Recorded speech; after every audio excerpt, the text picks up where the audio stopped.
Krityam naram chaiva narottamam devim saraswatim vyasam tato jayam udiraye. Shanvatam swakata Kṛṣṇah punyashravana kirtanah hridayantosti bhadrani vidunoti suhritsatam. Nashtaprayeshu bhadreshu nityam bhagavata sevaya bhagavati uttama shloke bhaktir bhavati naishtiki. Om Namo Bhagavate Vasudevaya. Om Namo Bhagavate Vasudevaya. Om Namo Bhagavate Vasudevaya. So today we are going to be talking about the third chapter of the first canto. And in the first two chapters, the Srimad Bhagavatam established the difference between Srimad Bhagavatam and other scriptures. It established the nature of the speaker. It established the various personalities who gathered to listen. Spoke a little bit about history of scripture.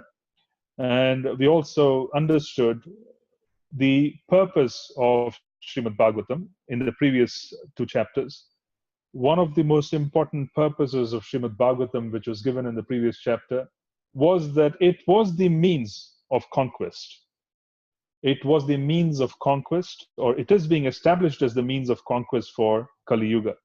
So the verse Shrunvatam Swakata Kṛṣṇah Punyashravana Kirtanah Hridayantostihi Abhadrani Vidunoti Suhritsatam. Srimad Bhagavatam practically throws away every other form of established process and says that in Kali Yuga one must listen. And Srimad Bhagavatam in the first two chapters extols the qualities of the listener, qualities of the speaker, and speaks very clearly about the fact that we are Kripa Siddhas, meaning we are trying to attain perfection through the process of receiving benedictions and benevolence and mercy. Our process of perfection is less dependent on our prowess as opposed to being dependent on the factor of mercy. And this is being established. This is being established in the first part where we are being told that one must listen.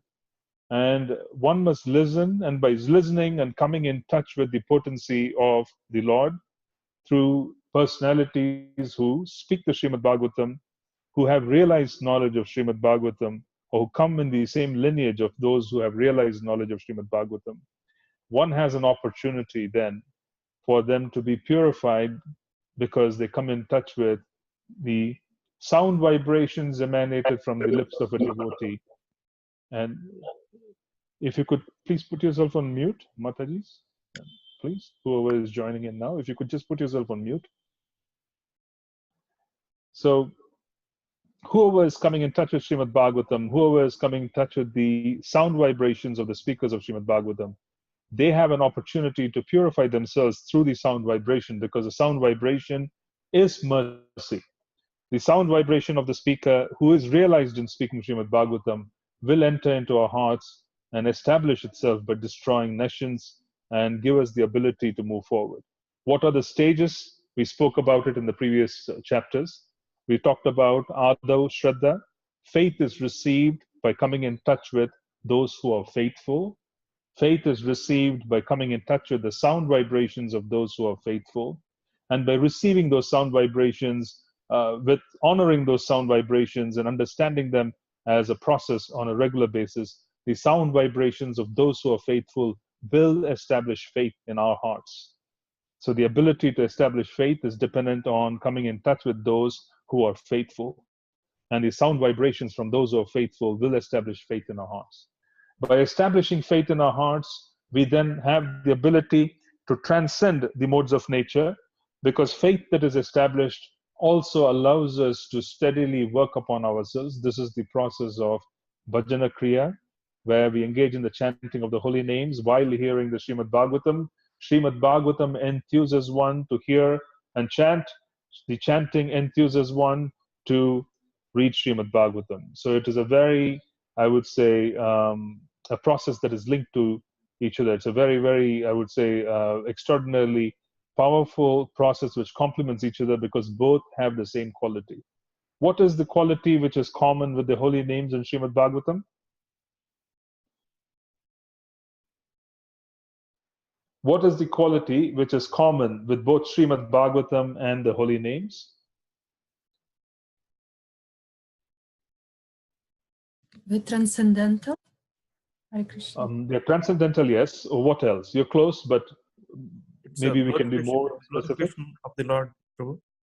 Sorry? Glorification of the Lord. Yes, both.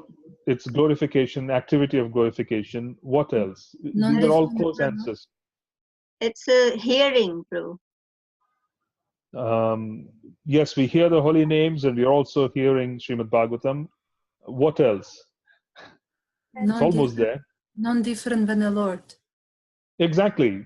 Because both Srimad Bhagavatam and the holy names are Nama Naminoho Abhinnatam. The name and the Lord are non-different. Srimad Bhagavatam, the name and the Lord are non-different. Hearing of Srimad Bhagavatam and coming in touch with the holy names, and hearing of Srimad Bhagavatam, coming in touch with the holy names, is directly coming in touch with Kṛṣṇa. By directly coming in touch with Kṛṣṇa, we dramatically change our karmic reactions. Why is it so that those who come in touch with this movement, they find themselves completely on a different path within a short period of time?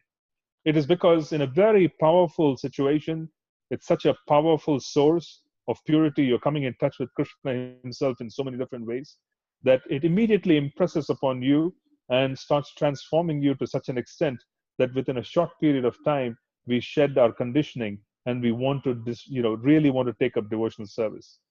It does not matter. It does not matter as to what we were before.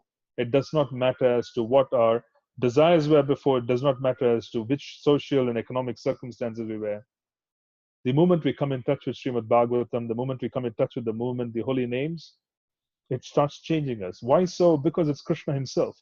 When you come in touch with Kṛṣṇa himself so powerfully, in such a powerful way, with a very favorable heart, the changes are quite dramatic, and those changes are being seen. So Srimad Bhagavatam is actually saying, you can't achieve anything in this world, in Kali Yuga, because of the short lifespan, and because of the fact that we are Kripa Siddhas. We are dependent on mercy. So our objective should be to position ourselves for mercy. And by positioning ourselves for mercy, we essentially have to prepare ourselves so that we can hear Srimad Bhagavatam. Preparing ourselves to hear Srimad Bhagavatam. Now, this is a quiz from the previous sessions. How does one prepare themselves so that Kṛṣṇa can allow us to hear? How does one facilitate hearing? What is it that is required? Hare Krishna Prabhuji, we need to serve the devotees. Exactly. Service to the saintly devotees would automatically qualify us to hear.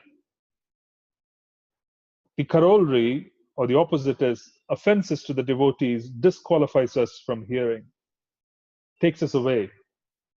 We establish other objectives and we walk away from this movement. So it qualifies us to hear. So it's a very simple process that we are qualifying ourselves by coming in touch with devotees. Sadhu Sangha, Bhajana Kriya, a part of our Bhajana Kriya is to recognize devotees and to serve them.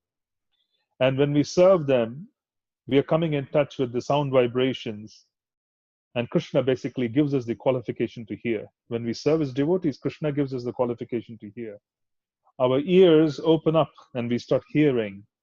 What does it mean? It means that we develop the ability to understand, retain, and transform Shastric truth. It's a gift. We spoke about it the previous session. It is not a one-time situation. It is a gift which is given by Kṛṣṇa when we begin serious service. Serious service comes at different levels. So we have serious service coming in as commitments. Commitments are made. We also make commitments in terms of the first initiation, second initiation process, so on. And as we make commitments and as commitments become more serious, what are we committing to? We are committing to the process of surrender. We are committing to the process of coming closer to the sadhu. We are committing to the process of being able to serve the sadhus. We are basically committing to serving the realized souls, the sadhus, the guru vargas who are coming in the lineage. That's a commitment. What does this do? the Bhagavatam says this qualifies you to hear. So the moment you receive the qualification to hear, essentially it means we have the ability to transform scripture in our hearts. We are able to live scripture. How can you live scripture? You can live scripture when you're able to take scripture, implement it, and live according to scriptural truths. This is living scripture. Living scripture means having realization of scripture. And when there's realization of scripture, one's life becomes different. They start living scripture. We are able to distinguish between what is truth and what is not truth. Everybody is seeking the truth. Everybody is seeking the truth. But how do you distinguish what is true and what is not true? The distinguishing factor is the ability to transform Shastra, the ability to receive Shastra and to retain the core message and the essence of Shastra in our hearts. And that allows us to live according to Shastric principles. This is a matter of realization. So Kṛṣṇa basically gives us that gift. He is saying, Shastra is available, it's open to everyone. It's available for a certain sum of money these days. Quite unfortunately, it is not restricted. It is, fortunately and unfortunately, one would say, it's available through the world. You can open the internet, get it for free. You could pay a few pounds and buy, a few £100, you could buy a set of Bhagavatam. Kṛṣṇa says, yes, you may have Bhagavatam, you may have the Bhagavad Gita, but then if I don't give you the qualification to hear, your reading of Srimad Bhagavatam and reading of Bhagavad Gita, it would prove to be quite cumbersome. You would not be able to fully absorb yourself. When he gives us the qualification to hear by serving the devotees of the Lord, automatically giving us the qualification to hear, we automatically are able to make progress because now we are coming in touch with Kṛṣṇa through sound. We're coming in touch with Kṛṣṇa through sound. So this is very important for us to understand that the qualification and the qualifying process for coming and advancing in Kṛṣṇa consciousness has to do with serving devotees. When we serve devotees, then automatically we receive mercy from Kṛṣṇa. And the mercy from Kṛṣṇa is the ability to hear. When we hear both Nama and Srimad Bhagavatam, we start living Srimad Bhagavatam. That is the transformation. And slowly, steadily, we give up things which are contradictory to the principles of devotion. This is anartha nivritti. Purification is anartha nivritti, which is what Srimad Bhagavatam is talking about. What are the verses? What are the verses which we normally talk about in the beginning of the class? Please remember those verses. 1.2.1,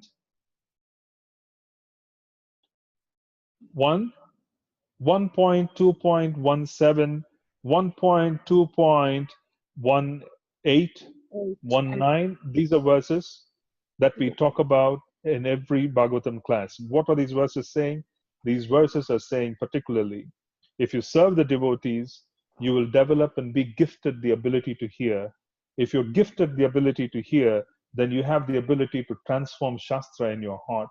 Transforming Shastra in your heart means reading Srimad Bhagavatam, reading Bhagavad Gita, and being able to live according to the principles of Bhagavad Gita and Bhagavatam, understanding them as a matter of life, starting to mold our life accordingly. And if you do this on a periodic basis, what happens? Then slowly, steadily, the purification occurs, and the process of purification is anartha nivritti. Then one becomes situated in knowledge, which is irrevocable. What is irrevocable? We spoke about it in the previous class. What is irrevocable and why is it called irrevocable? Why is it that the knowledge that comes in through Srimad Bhagavatam, why is it irrevocable? Why is it that the purification that comes through Srimad Bhagavatam is irrevocable? What is established? Relationship with the Lord? Exactly. Relationship with the Lord is established when we consistently hear Srimad Bhagavatam and when we are also practicing Kṛṣṇa consciousness with chanting of the holy names. Relationship is established. Once a relationship is established, action is not so difficult. It's irrevocable. Why is it irrevocable? It's because you develop a relationship and you know who is Kṛṣṇa to you. You understand who you are. And we spoke about it several times, not trying to be dramatic, not trying to minimize the extraordinary nature of gifts that are given in devotional service. But the real principle of pure devotional service is for us to fall in love with Kṛṣṇa. And falling in love with Kṛṣṇa requires that we understand who we are. We need to know who he is. Only then can we fall in love. And falling in love means getting to know who we are first. First, it's revealed through the process of sadhana as to who we are. We get to know our mellow. The mellow of pure devotional service is revealed to us once the anartha nivritti process is complete. The mellow starts coming in. You will be attracted to Krishna in one of the 4 different ways of service. You can be attracted to him as a servant, dasya, as a friend, sakya, parental love, vatsalya, or being amongst those who are serving the divine couple, madhurya. Which mellow do we belong to? It's not a matter of imagination. It's not a matter of speculation. It's a matter of factual knowledge that is provided to us when we become purified and we become attracted. When we become attracted, we become purified, then there's rati, there's great amount of attraction to Krishna. It comes along with purification. So this is one of the first pieces of information that is revealed as one starts understanding the mellow. There's a certain attraction. Then one of the personalities who is very close to Krishna in the spiritual sky notices us, saying, you seem to behave as if you want to be a cowherd boy. And this is one of the cowherd boys of Krishna. He notices us. Krishna's servants notice us when our intensity becomes very, very high and it becomes concentrated. And when we are expressing deep desires of wanting to know Krishna and to serve him better, Krishna's servants in the spiritual sky notice us. When they notice us, then one of them takes charge of us. His close associates, one of them takes charge of us. Just as much as the spiritual master on this plane took charge of us. You see, the spiritual master took charge, gave us a definition, gave us a spiritual family, gave us a name, gave us a certain identity. You know, this identity changes once you come in touch with the spiritual master. In a similar fashion, someone who is close to Krishna starts looking at us and saying, you want to come closer, and this is how you want to come closer, so I will help you. So we literally come in touch with those who are close to Krishna. They start guiding us from the spiritual sky. This is practical knowledge. The point I'm trying to make here is that we are not talking fiction. These are milestones, and these milestones have been elaborated by our acharyas, Vishwanath Chakravarti Thakur and Srila Rupa Goswami in scripture. The Bhagavatam is laying the foundation for all of those discussions. The 3 verses of 1.1, 1.2.17, 18, and 19 are laying the foundation for Srila Rupa Goswami's Bhakti Rasamrita Sindhu. It is laying the foundation for the specific 2 verses on which Srila Vishwanath Chakravarti Thakur talks about, the Madhurya Kadambini. All the works of our acharyas have been derived from Srimad Bhagavatam. Everything, practically. Everything. The foundation is Srimad Bhagavatam. Then there are realizations of more specific aspects. So this is what we have to look forward to. The relationship with Krishna becomes more profound when we serve his devotees, because he gives us the gift of hearing. By serving the devotees of Krishna, one develops the ability to hear. By developing the ability to hear means having an ability to transform scripture in our hearts and to be able to live and experience scripture. It's a one-time gift. It is not a one-time gift in the sense that it is just given for one class. It does not mean Krishna gives us mercy to hear one class. Krishna transforms our consciousness and displaces the blocks in our consciousness so that we can hear and live Srimad Bhagavatam. This is a subtle truth. It is to be experienced. It is to be experienced. It is a subtle truth. It's a gift which is given. Because you're serving so sincerely, you're serving my devotees, you're sincere. Here's a gift. Now you will understand what they say. You will not doubt them. You will not reject their scriptural truths. You will understand what they say. You read Srimad Bhagavatam and you will understand each and every verse as I intend you to understand. You will not speculate. It's a gift. Then you start living scripture. This is the gift of transformation which Srimad Bhagavatam is talking about. Hearing of Srimad Bhagavatam means one is going to directly come in touch with Krishna. And it will enthuse you to directly come in touch with Krishna while chanting the holy names. Bhagavatam will enthuse you to come in touch with Krishna as the holy names. You become very enthusiastic about chanting of the holy names Krishna will appear in your heart as the holy name first. What does it mean? We have spoken about it several times. What does it mean to have Krishna in the heart as the name? What exactly does that mean? It's a stage of evolution where Krishna appears first in your heart as the name. What does it mean? It's a stage of evolution. What exactly does it mean when we say Krishna appears in the heart as the name, as Nama? When does Krishna appear as Nama? Hare Krishna Prabhu. Padmavati. Yes. Krishna is already in our heart as Paramatma, but when we call out to Krishna, the deep desire that we want, like we are calling him to have the relationship. So that's the time that Krishna appears in the heart as name.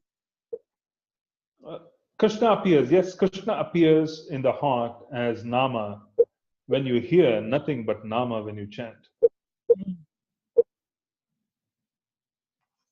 When you chant and all your senses rush towards hearing Nama, Krishna has appeared as Nama. Wherever you chant, it does not matter where you chant, in what circumstances, which part of the day.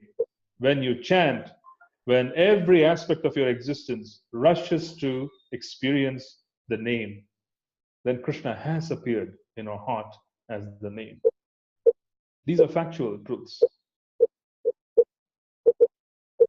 There is no distraction. It is not partial chanting. There is no distraction. There is no identity other than being Krishna's servant at that time. There is no distraction. In the stages of anartha nivritti, when there are still anarthas in the heart, there's competition between different identities, and the name appears and disappears, appears and disappears, appears and disappears. Over a 2-hour period, we barely catch perhaps 30-40% of the 2-hour period of chanting. Sometimes we realize that we want to eagerly chant, but then we notice it is the 14th round. Out of 16 rounds, we have chanted 14 rounds, and that's when we wake up to the fact that we are even interested.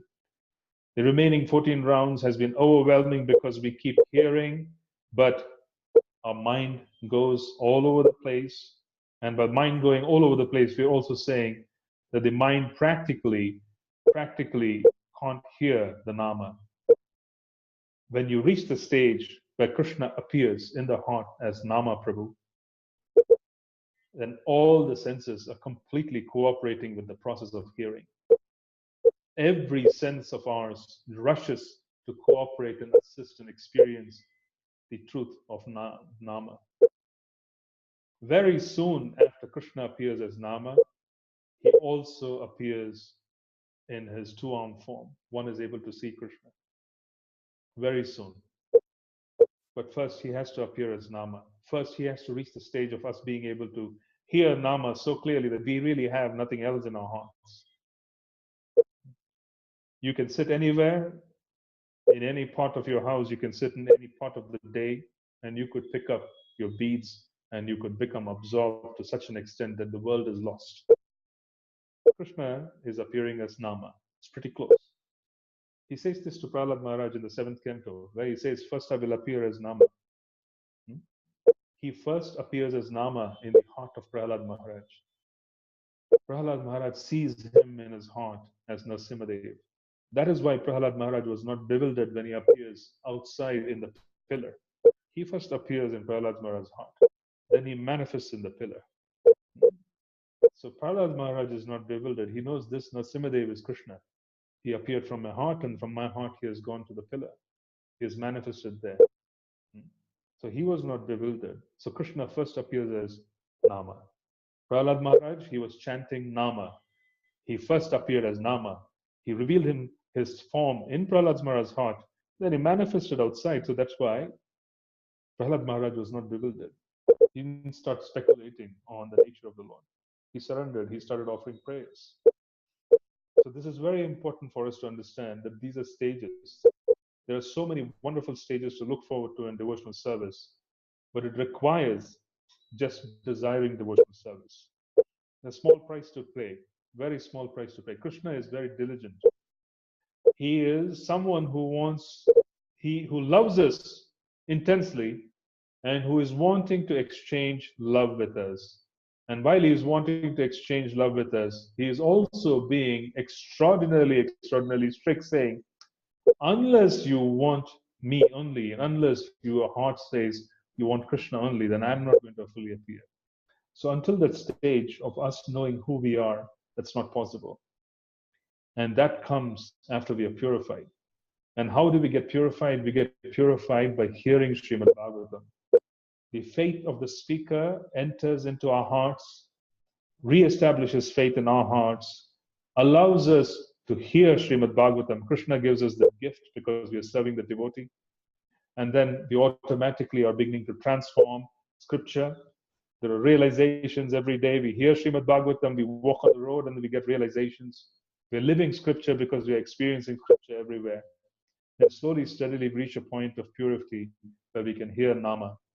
And then once we start hearing Nama, it's a matter of time before Kṛṣṇa reveals his original form as well, because they're non-different. This is the process which has been given to us. In today's discussion, and the reason I'm repeating all of this again and again and again is because we don't want to lose a sense of purpose when we're sitting down to talk about Srimad Bhagavatam. We need to recalibrate and understand that Srimad Bhagavatam basically is the means of conquest.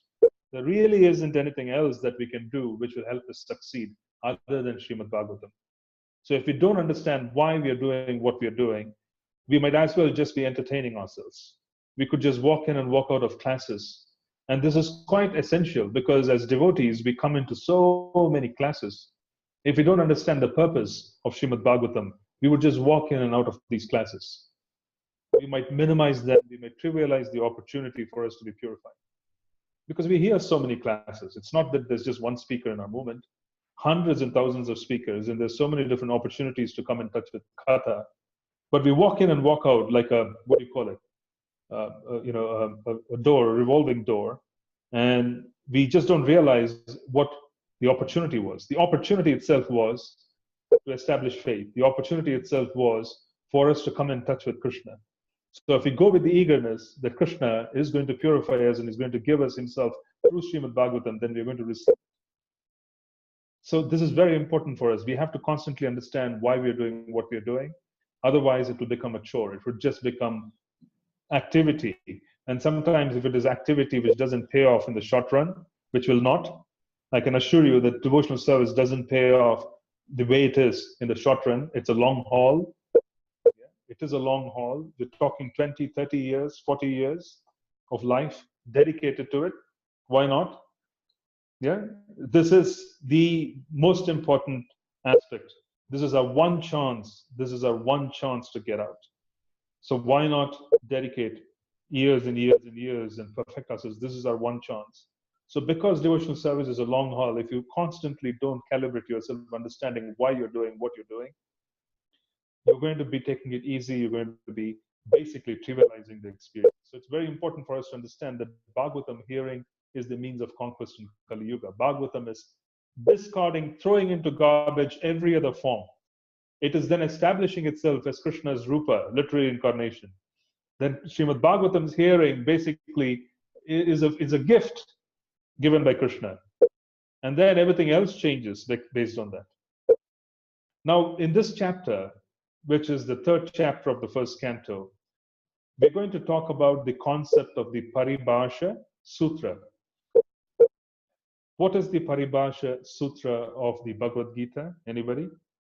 Does anybody know what is the one verse of the 700 verses in the Bhagavad Gita where the truth of the Bhagavad Gita and the essence of the Bhagavad Gita is explained? There's one verse. According to our acharyas, there's one verse in the Bhagavad Gita which is considered to be the Paribhasha Sutra. It is essentially the essence of the entire scripture. If you want to capture that entire Bhagavad Gita, then there is one verse which is practically considered by our acharyas as the most important verse. What is that? This is the Bhagavad Gita. I'm asking about the Bhagavad Gita. What is the Paribhasha Sutra, the essence of the Bhagavad Gita? What is the one verse in the Bhagavad Gita that you see? Prabhu, Which is is it explained in Manamana Madbhakta Madhya Jive Namaskuru? No, it isn't. Or Sarvadharman Parityajya Mamekam Saranam Raja? Those are famous verses. No, it isn't. Those are famous verses as in people know it. I'm not trying to minimize them. They're indeed the core discussion. But there is one verse which is considered to be the Paribhasha Sutra, which captures the entire purpose of speaking the Bhagavad Gita.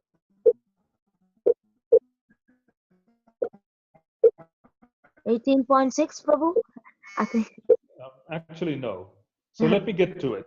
I don't want to allow speculation there, so this way we could save time. It is 15:15 of the Bhagavad Gita. Chapter 15, 15th verse of the Bhagavad Gita is the Paribhasha Sutra of the Bhagavad Gita. This is Sarvasya chaham hridi sannivishto matasmitar jnanam apohanam cha vedaischa sarveraham eva vedyo vedanta krid vedavid eva chaham. Translation: I am seated in everyone's heart, and from me come remembrance, knowledge, and forgetfulness. By all the Vedas, I am to be known. Indeed, I am the compiler of the Vedanta, and I am the knower of the Vedas. This is the Paribhasha Sutra, according to our Acharyas, of the Bhagavad Gita. This is the singular verse which is taken up as the Paribhasha Sutra. Why is it so? It is because here Kṛṣṇa is saying that I am to be known. The whole purpose of all kinds of Vedic knowledge and experiences, be it all the paths which are being enunciated in the Vedas of jnana, karma, so on and so forth, I am to be known. I am the compiler of the Vedas. I am the source of the Vedas. He is particularly very clearly saying, I am to be known. This is the whole essence of the Bhagavad Gita. The Bhagavad Gita, practically in that particular verse, he's making a shift and he's saying, I have explained so many different things. You just understand that this is the essence. The essence is all knowledge just point to the fact that I'm to be known. In other words, you have to know me. You have to know me. You have to know yourself. Sambandha abhideya prayojana. You have to know yourself, which is sambandha gyan. Sambandha, knowing yourself and knowing who is Kṛṣṇa and the relationship therefore. Once the relationship and the identity is established in the heart, one starts acting according to that relationship. How can you act if you do not know who you are? What kind of dharma will you follow if you do not know your relationship to an object in the world? If you do not know if you are a father or a mother, then how would you act according to the principles required of being a father and mother? So the identity needs to be established first before we can define duty. Without a role being established, without an identity being established, which corporation can give you a set of duties? How will you know what you're supposed to do if your title is not clearly explained? You're being given a title and you're saying that this is what you ought to do in this title. Yeah? In a similar fashion, Sambandha, which is to know Kṛṣṇa, know ourselves, and to know our relationship with him, is essential for us to act. Action is abhideya. Performance of action while fully knowing our relationship with Kṛṣṇa, then it leads to a conclusion, prayojana, which is the whole purpose of all this. That is being explained in this verse by him saying, I've explained so many different things, just understand that I'm to be known. I'm the origin of the Vedas. All the processes, everything is going to lead to me. This is considered to be the Paribhasha Sutra of the Bhagavad Gita, the essence. This is the essence. A very frightening part about that verse. He says, I am seated in everyone's heart, and from me come remembrance, knowledge, and forgetfulness. The same thing is being mentioned here in Srimad Bhagavatam, where he says that you serve my devotees, and I'm going to give you the ability to hear Srimad Bhagavatam. He says, you serve my devotees, and I will give you the ability to hear. Until then, you won't be able to hear. Hearing of Srimad Bhagavatam can also be taken as reading Srimad Bhagavatam. You can't read, you can't understand, you need to serve first. The essence of remembering forgetfulness is coming from him. He is seated in our hearts. This is the verse, this is the Paribhasha Sutra of the Bhagavad Gita. Why am I saying this Paribhasha Sutra? This is the essence of the Bhagavad Gita. If there's one verse, the Acharyas say, this is it. It's surprising to many because normally people would think it's one of the more well-known verses such as Manmanabo Madbhakto or Sarvadharman Parityaja. This is the one, 15:15, where he's saying all of this comes from me and I have arranged it, I have compiled it, I'm the origin. Now, what is the Paribhasha Sutra of the Srimad Bhagavatam? Every scripture has a Paribhasha Sutra. What is the Paribhasha Sutra of Bhakti Rasamrita Sindhu? Does anybody know what is the Paribhasha Sutra of Bhakti Rasamrita Sindhu? What is the one verse in Bhakti Rasamrita Sindhu written by Srila Rupa Goswami which captures this entire teaching?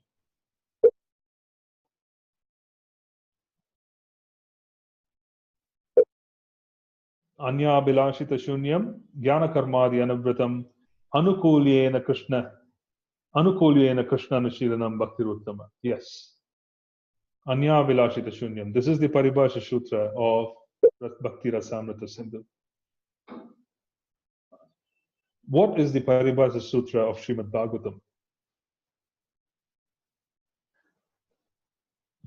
Paribhasha means essence. In Sanskrit, Paribhasha means essence. What is the one verse in Srimad Bhagavatam which captures the essence? This is the conclusion of our acharyas.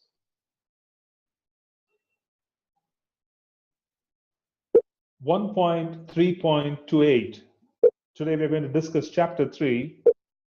It is 1.3.28 is considered to be the essence of Srimad Bhagavatam.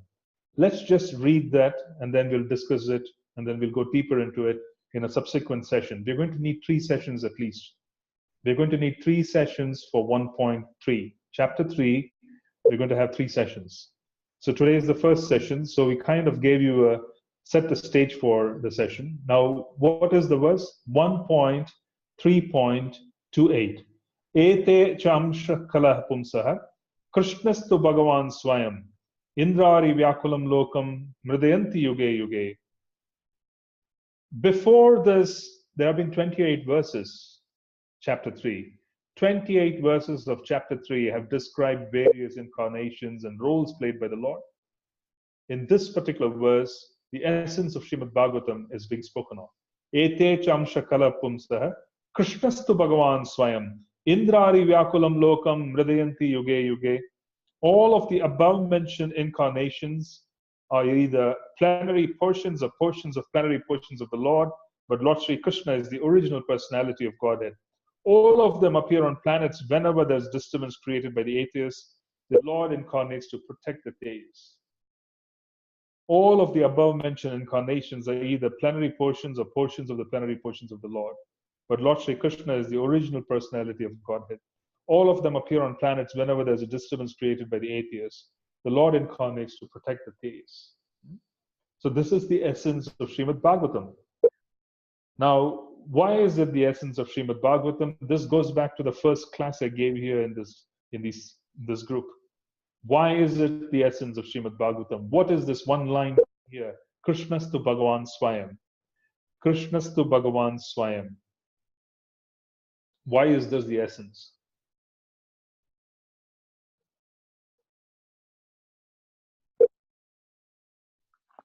Why is this the essence? Why is Kṛṣṇastu Bhagavan Swayam the essence?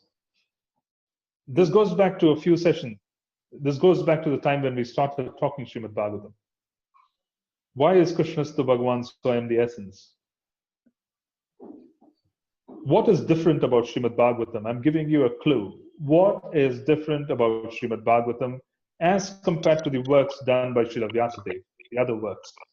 Hare Krishna, is that so it's basically pointing out that Krishna is the supreme personality of Godhead.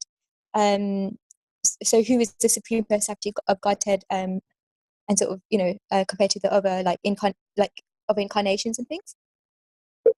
So basically, you're saying that Krishna being supreme is the reason why this is the essence, Lakshmi?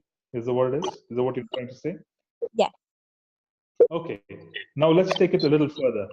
Go back to, for example, the Vishnu Puran or the Narasimha Puran or the Vamana Puran. There are so many Puranas, 18 different Puranas that were spoken by Vyasadeva. There are so many different conclusions being reached. There was the Mahabharata, and then there are so many other things which are spoken of. So why is it? Why is this important? What is so special about Srimad Bhagavatam? It's about the pastimes of Krishna. So getting to know more about him to develop our understanding of him. Good, very good. So you're pretty close in this answer. If you could just put yourself on mute, please. And I'm hearing some static.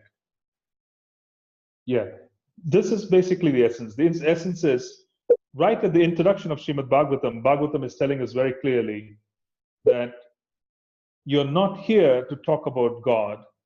You're here to talk about the absolute truth. Distinguish the two. You're not here to talk about God. You're here to talk about the absolute truth. What's the difference between God and the absolute truth? What is the normal conception of Krishna as God? What is he known for? When we think of an incarnation, what is he known for? When we start talking about God, what is he known for? Hare Krishna. Yes. Who, as a God, he creates, maintains. So basically, it's about like a creator, an arranging in the material world. And as a Exactly. proof, Mhm. it's described as a person about his pastimes and pastimes of his devotees. Exactly. The difference between Srimad Bhagavatam and other scriptures is that other scriptures deal with him, and even in other incarnations, we see him in the capacity of creator, maintainer, destructor, the capacity of function. We are talking about the Purusha avatars. We're going to talk about it in the next session. There are Purusha avatars, the expansions of Krishna. We'll give you some very good principles that you could take home to understand the Purusha avatars. Garbhodakashai Vishnu, Kshirodakashai Vishnu, Karanodakashai Vishnu, the three different Purusha avatars. They've all expanded from Mahasankarshana. Mahasankarshana is expanded from Mula Sankarshana. Mula Sankarshana is expanded from Balaram in Braj. So these are different personalities who are all expanded. Balaram takes over and he tells Krishna, Krishna, you continue with your sweet pastimes in Vrindavan. I'm going to manage this creation. He is Sevaka Bhagavan. He incarnates Krishna's Sevaka Bhagavan. First expansion is Balaram. What does Lord Balaram do? Lord Balaram realizes that he can't be disturbed. His master Krishna can't be disturbed. He is engaging in the super excellent pastimes in Vrindavan. He says, you don't disturb yourself. I'm going to take care of this whole process of creation, maintenance, and destruction. Balaram expands into the first quadruple form, Vasudev, Sankarshana, Aniruddha, Pradyumna. Then from there, Sankarshana expands into Mahasankarshana. Mahasankarshana expands into Karanodakashai Vishnu, who then expands into Garbhodakashai Vishnu, who then expands into Kshirodakashai Vishnu. From Kshirodakashai Vishnu, you have all the other incarnations. We'll talk about it in the next chapter. But the point I'm trying to talk about is that in this particular distinction which is being made, Krishnastu Bhagavan Swayam, here we are understanding God in his absolute feature of a son. We are understanding God in his absolute feature as a lover. We are understanding God in his absolute feature as a friend and as a master. We are understanding him on the absolute platform. It has got nothing to do with him playing the role of a creator, maintainer, destroyer. Srimad Bhagavatam distinguishes itself. It distinguishes itself that here we're going to talk about God in his most absolute feature. The absolute feature where it contains everything. It contains who this person is at home. What is God at home? What is God in his little village in Raj? What is his daily activity? What time does he wake up? What time does he go to bed? What does he do at 12 noon? What does he do at 10 in the morning? What does he like to eat? What does he like to, wear? What are the names of his personal associates? Where do you find it? The inspiration of Srimad Bhagavatam cost the realizations of the acharyas coming in the lineage of Mahaprabhu, where we started talking about the names of the cowherd boys in Vraja, the principal gopis, their servants. The wealth of information in the Gaudiya Siddhanta is unparalleled. It's unparalleled. The wealth of detail in the Gaudiya Vaishnava lineage is unparalleled because the Gaudiya Vaishnava lineage, our lineage, is busy in simply coming in touch with God in His absolute feature. Here in Vraj, you can see that. I was just remarking to someone, and this is quite strange. I've never experienced it because now we've been living here for some time. I haven't seen a single crow in Vraj. It's quite uncommon in India. I haven't seen a single crow. Maybe others have. Our entire building is surrounded by all kinds of parrots. There are parrots everywhere. There are so many parrots that you can't see a crow. You can't see a single crow. It's difficult to see buffaloes. You can only see cows. I'm just kind of describing the Vraja is so special that it has so many different features that you can't see crows, which is quite common in India. You can't really see them. You have to search for them. You've got to search out and seek out crows. It's quite unusual that you don't even hear that. You see? You hear parrots all the time. You can't hear the crows. And it's quite unusual that you don't see buffaloes. You see cows. You only see cows. It's quite unusual in Vraj.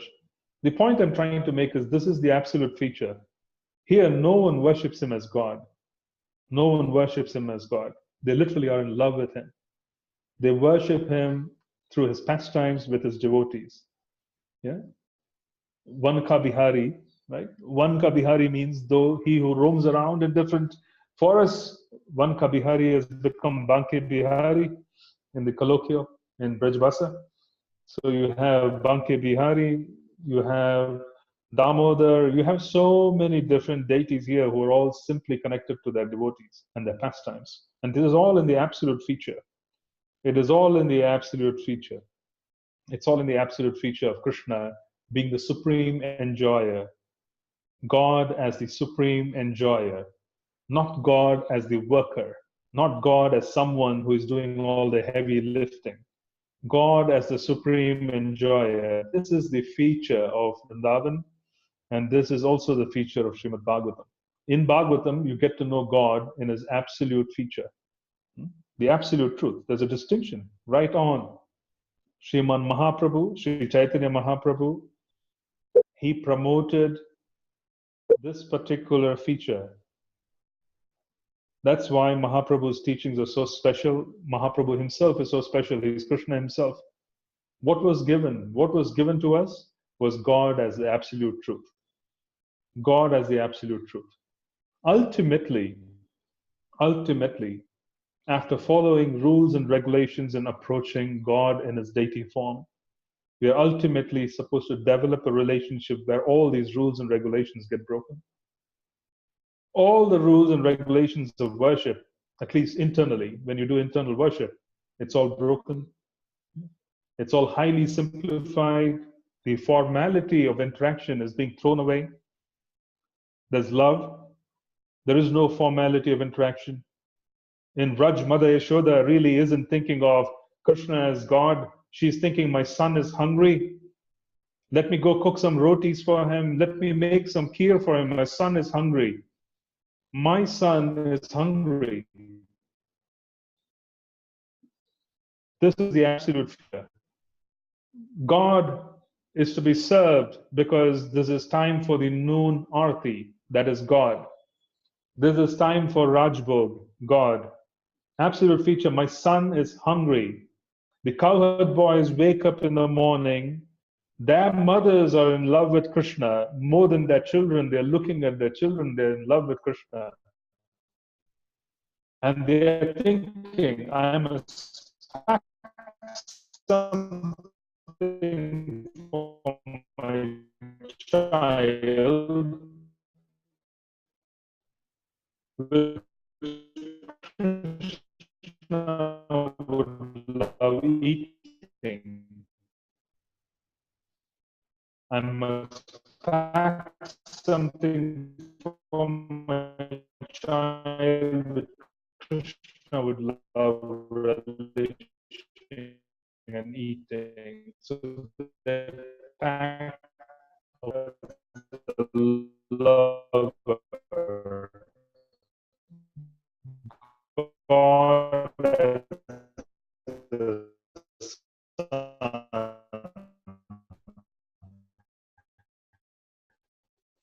God as a as a friend,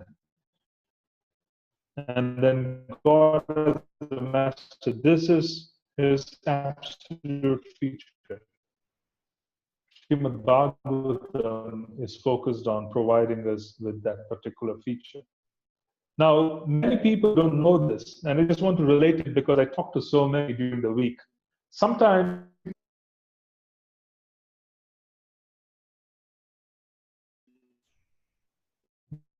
they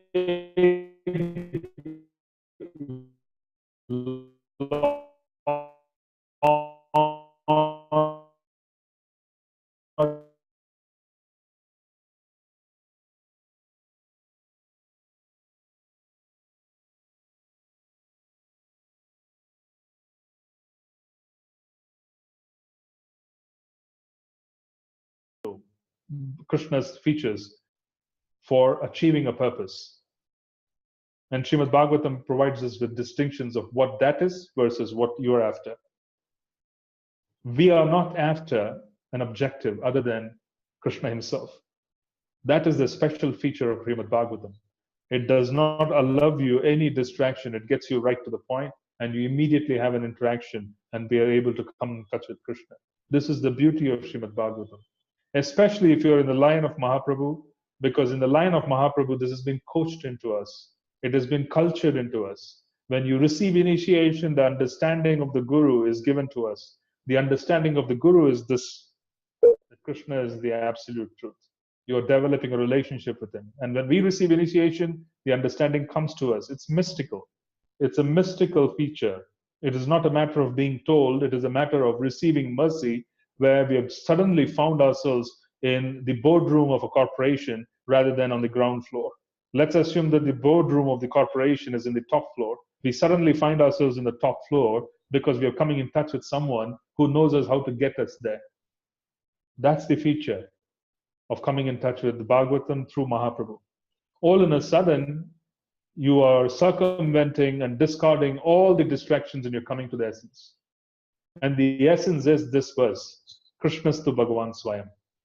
He is the source of all incarnations. It's very clearly established right in the beginning that he is the source of all incarnations. This is the essence in the Paribhasha Sutra of Srimad Bhagavatam. This is the essence of the Srimad Bhagavatam. Because God as the absolute truth, approaching him for a relationship. And the scripture has been so wonderfully written that it discourages any attempt to derive anything other than the objective of knowing him as the absolute truth. It distracts you, it does not distract at all. It takes your senses. It takes you on a journey where it constantly gives you kicks to remind ourselves that don't be distracted with petty goals. Srimad Bhagavatam does not waste its time. It goes directly to the core substance. You are here to develop a relationship with the Lord. Focus on it. This is a special opportunity. It is not being spoken of in any other scripture. Because it's not being spoken of in any other scripture, this is very highly confidential. Because this is Krishna himself, you can't hear Srimad Bhagavatam without his permission. And to receive that permission, you need to serve those who have received that permission. It's hierarchy. You serve those who have received the permission so that they speak and we hear. Krishna gives us the ability to understand because this is Krishna. How can you understand Krishna without him giving permission? He's saying, I'll give you permission provided you serve my devotees. So this is the beauty of Srimad Bhagavatam. This is the beauty of this verse as well. I'm going to expand on this chapter because there are a lot of details that can be understood, and we'll do it in the next 2 sessions So we'll combine this, and if needed, we'll extend it further. This chapter is going to be at least 2 or 3 sessions for the simple reason that there's a lot which can be shared. Because there's a lot which is being mentioned of different incarnations as well. It might be useful for us to understand as to why is the Srimad Bhagavatam talking about Narasimhadev? Why is Srimad Bhagavatam talking about Lord Sri Ram? Why is Srimad Bhagavatam talking about, Rishabhadev? Why is the Srimad Bhagavatam talking about so many different personalities? What is the purpose of Kṛṣṇastaso Bhagavan Swayam? Why are we dedicating canto after canto after canto right in the onset? We'll talk about it in the next session as to why is this so? Why is it that there's such elaboration in the beginning if Kṛṣṇa is the objective? So we'll come to it in the next session. So I'll stop here and I'll see if I can take questions. We're already late a bit in the sense that we started late. So I just wanted to end here so that I could take questions and then we'll meet again. I'm going to ask questions in the WhatsApp group. This is just to understand if you are getting and kind of keeping the objectives close to your heart. I need that, because this way we could share a lot more. Because when I sense that I have to repeat things, I sense it as a speaker. There's something which is there in me which will allow me to think that I need to repeat a few things. So we can do it in WhatsApp, and then we'll get around to discussing the verse when we meet next week as well. Any questions or comments, please, before we finish?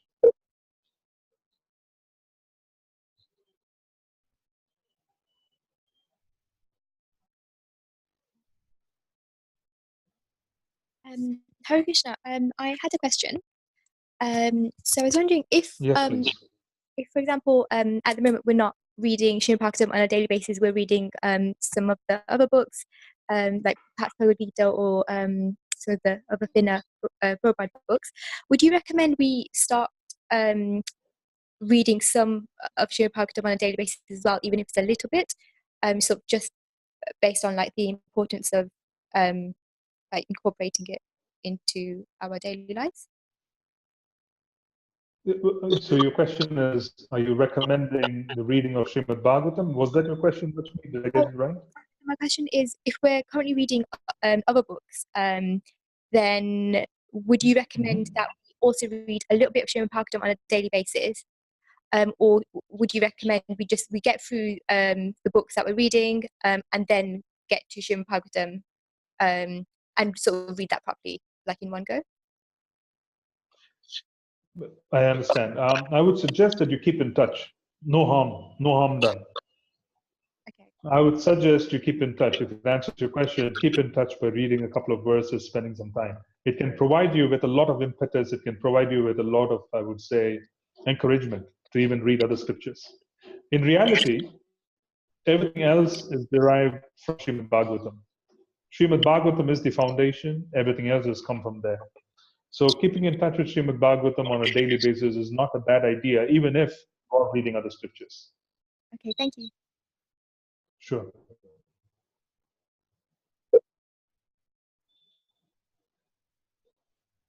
Any other questions, please?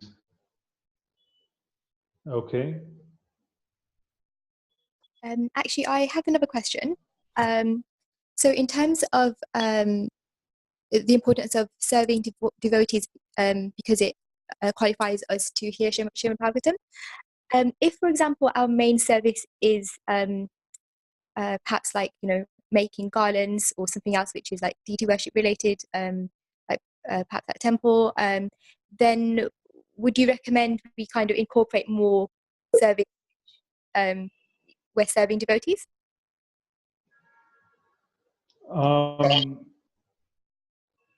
When we act according to the instructions of the spiritual master, then whatever service we are doing is service to the devotees as well.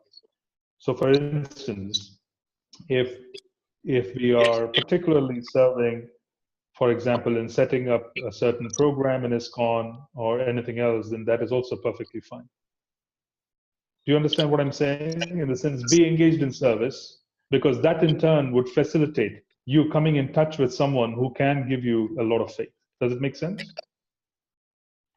So I suppose I suppose following instructions of senior devotees and using that as guidance of the services that we do is service to devotees. Exactly, because what happens is when we engage in spiritual activity, we develop sukruti, we develop spiritual credits. These spiritual credits assist us in chanting. These spiritual credits assist us in being able to move forward and gives us an opportunity to receive instructions from someone who is advanced, and also positions us in certain ways where we can come in touch with more exalted devotees who can give us instructions and mercy. Does it make sense? It's a matter of us being able to engage ourselves very regularly in whatever service is available locally. This is especially so if you're in the West. If you're in the West, our senses need to be purified, and the only means of purifying our senses in the West is to engage in service. Because you're not in touch with Krishna directly, in the sense that, for example, if someone were to be in the Dham, the distractions from Krishna are somewhat limited, very limited. If you're in the West, the source of purification is service. So the more you serve, the greater would be our ability to hear, greater would be our ability to collect credits which would allow us to engage in devotional service in the future. Does it make sense? In the sense that it is all a matter of bhakti unmukha sukruti. It is called bhakti unmukha sukruti. Sukruti means good fortune. The good fortune of serving allows you to accumulate credits, which in turn you would have the ability to use and employ by giving yourself an opportunity for you to serve some devotee who comes in the future, or being able to hear from someone, and so on and so forth. So engaging in the activity that is present and it is available on a daily basis is very good to do. And at the same time, that will facilitate our being able to serve better in the future. Does that make sense, Lakshmi? Yes, thank you. Sure.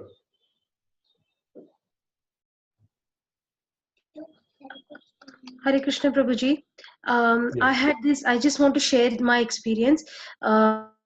To ISKCON previously, so I started serving the devotees, and from past 1 year onwards, I'm serving the devotees on a regular basis, and it is I don't know what were the benefits of all those things, but after listening to your yesterday's class, I felt, because we got Srimad Bhagavatam 2 years back, and the wrap was still there on that, and when I started attending your classes, I that removed it, the plastic covers, and then I started reading the Bhagavatam after 2 years of buying that.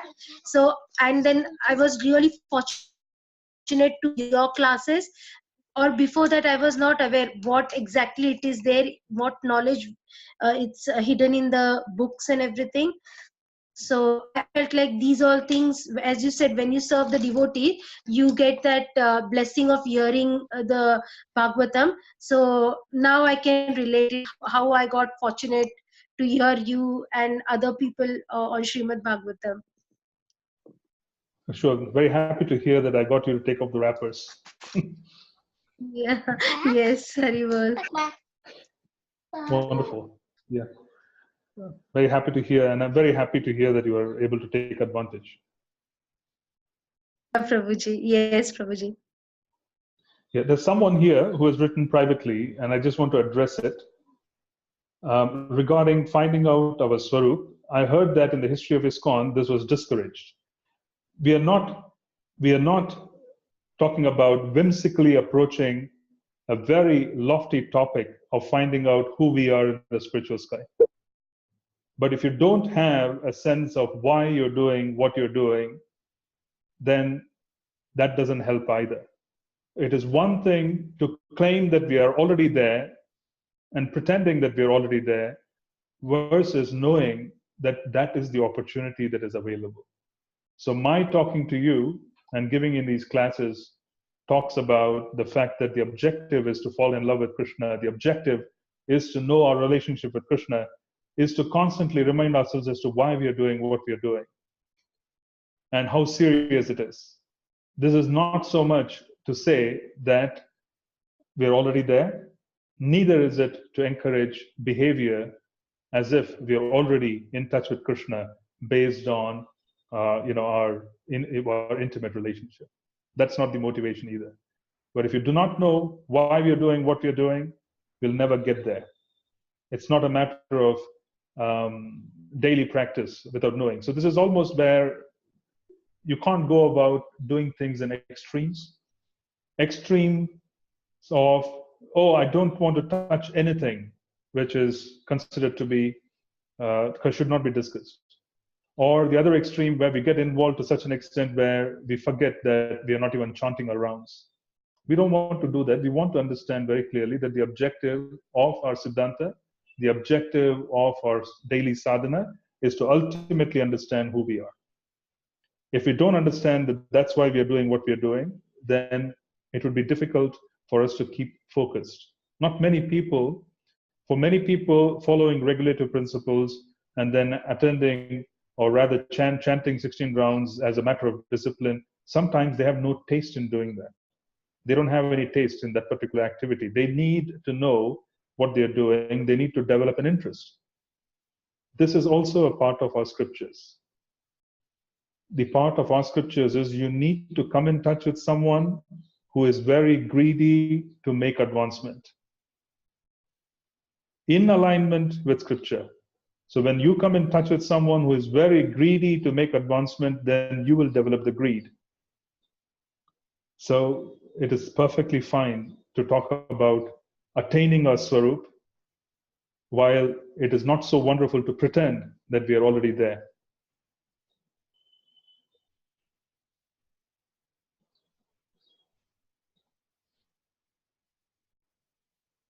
You know, you mentioned, this is Vijay actually, you mentioned that Krishna will appear in this two-hand form. Have you had someone know that this will happen?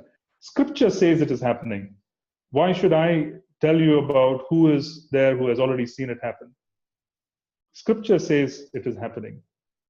Krishna appears in the heart.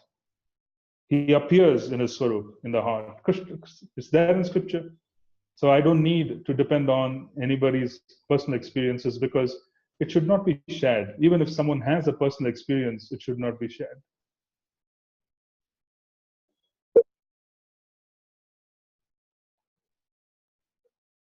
Scripture says this. First appears as Nama, then as himself. It is there consistently across so many different scriptures. Hare Krishna Prabhu, Padmavati Nithai Matadasi. Thank you for the class. It's always wonderful. Well, Prabhu, I wanted to ask you, experience and the realization, it is too different, isn't it? You can realize, but maybe you cannot experience. Is that correct?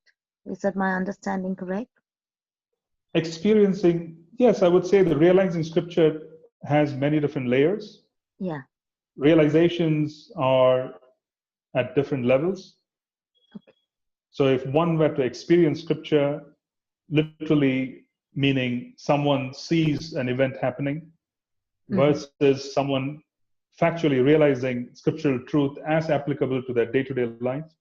Okay. Yeah. There could be different levels of understanding. Yes. Yeah. Okay. Yeah. Thank you.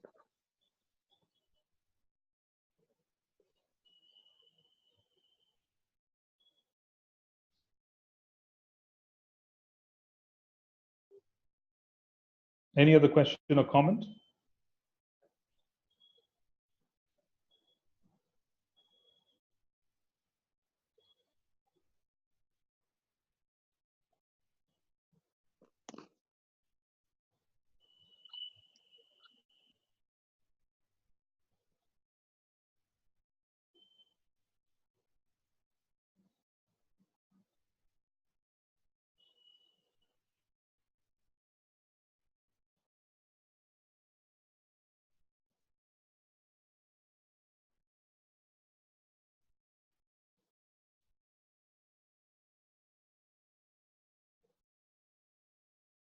Okay, we'll end this here. Srila Prabhupada ki Jai. Yeah.